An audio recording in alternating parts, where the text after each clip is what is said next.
Don't look so down, son. You have nothing to worry about. I am proud of you.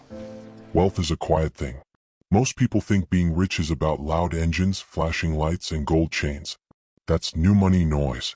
True wealth, the kind I was born into, is silent. It's the sound of heavy velvet curtains closing.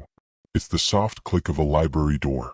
It's the feeling that the world outside doesn't actually exist because your world is temperature-controlled and perfectly manicured. I grew up in a fortress of glass and marble. To a 10-year-old boy, that wasn't a house. It was a kingdom. My father didn't just own companies, he owned time. He moved through life like a man who knew the ending of every movie before it started. My mother was the grace that held the walls together. Everything was soft. Everything was safe. I remember the smell of the leather seats in the back of the car. I remember the way the staff looked at me, not as a child but as an investment. I was the heir. I was the one who would eventually take the keys. I lived in a world where no didn't exist. If I wanted to see the stars, we went to the observatory. If I wanted to see the ocean, we flew to the coast. But there is a danger in being born into a gilded cage. When you never feel the wind, you forget that storms exist. I spent my afternoons in my father's study. He would sit behind a desk made of dark oak that looked like it cost more than a common man's life. He didn't teach me math or science. He taught me leverage. He told me, Don't look so down, son. You have nothing to worry about. I am proud of you. son, the world is divided into two types of people. Those who follow the rules and those who write them. Never be the one holding the pen if you don't know who is holding the eraser.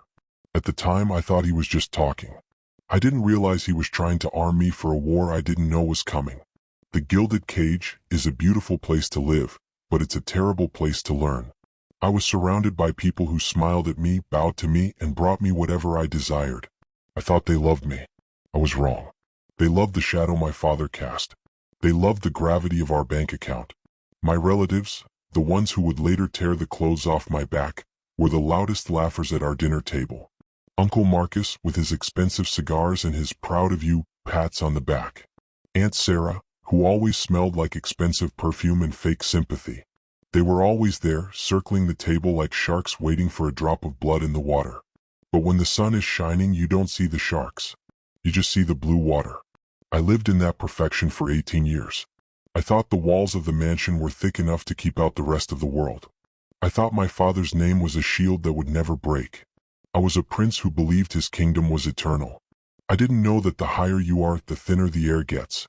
I didn't know that the people closest to the throne are usually the ones sharpening the knives. The night of the accident was like any other night. It was raining, a soft, expensive-sounding rain against the windows of the estate. My parents were leaving for a gala. My father adjusted his cufflinks, my mother kissed my forehead. They stepped into the back of that black sedan, and the heavy iron gates of the estate opened to let them out.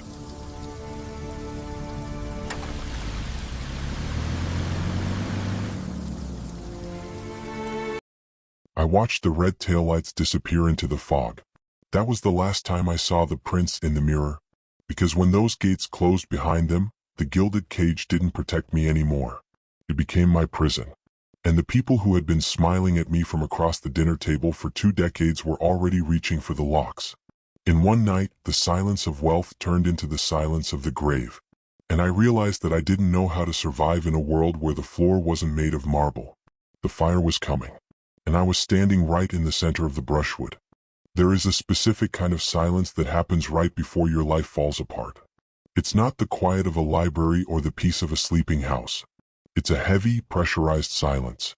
Like the air is holding its breath because it knows what's coming and it's sorry for you. The night my parents left for that gala, the house felt larger than usual.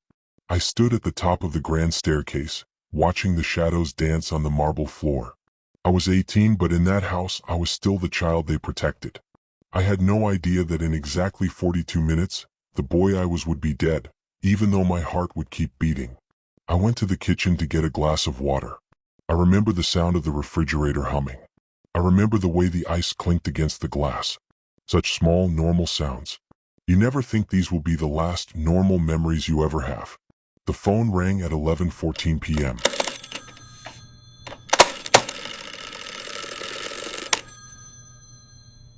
In a house like ours, the phone doesn't ring late at night unless it's business or a tragedy. I picked it up on the third ring. The voice on the other end was a police officer. He didn't sound like the people I grew up with.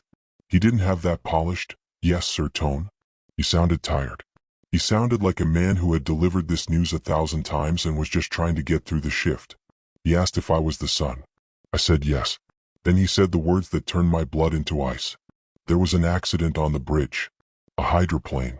A guardrail that didn't hold. He kept talking, explaining the mechanics of the death. He talked about black ice and high speeds and instantaneous results. But my brain stopped at the word bridge. I knew that bridge. We had driven over it 1,000 times in the back of the car, laughing, talking about the future, planning vacations that would now never happen. I didn't cry. Not then. Shock is a strange thing. It's like a thick layer of cotton wool wrapped around your soul. You can hear the world, you can see the world, but you can't feel it. I hung up the phone and walked back into the living room. I looked at my father's favorite chair. It still had the indentation of his body from where he sat that morning. I looked at my mother's half-finished book on the side table.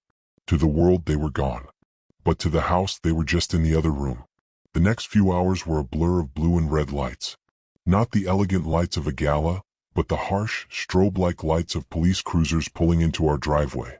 The front door, which was usually opened with a bow by a butler, was now being propped open by boots.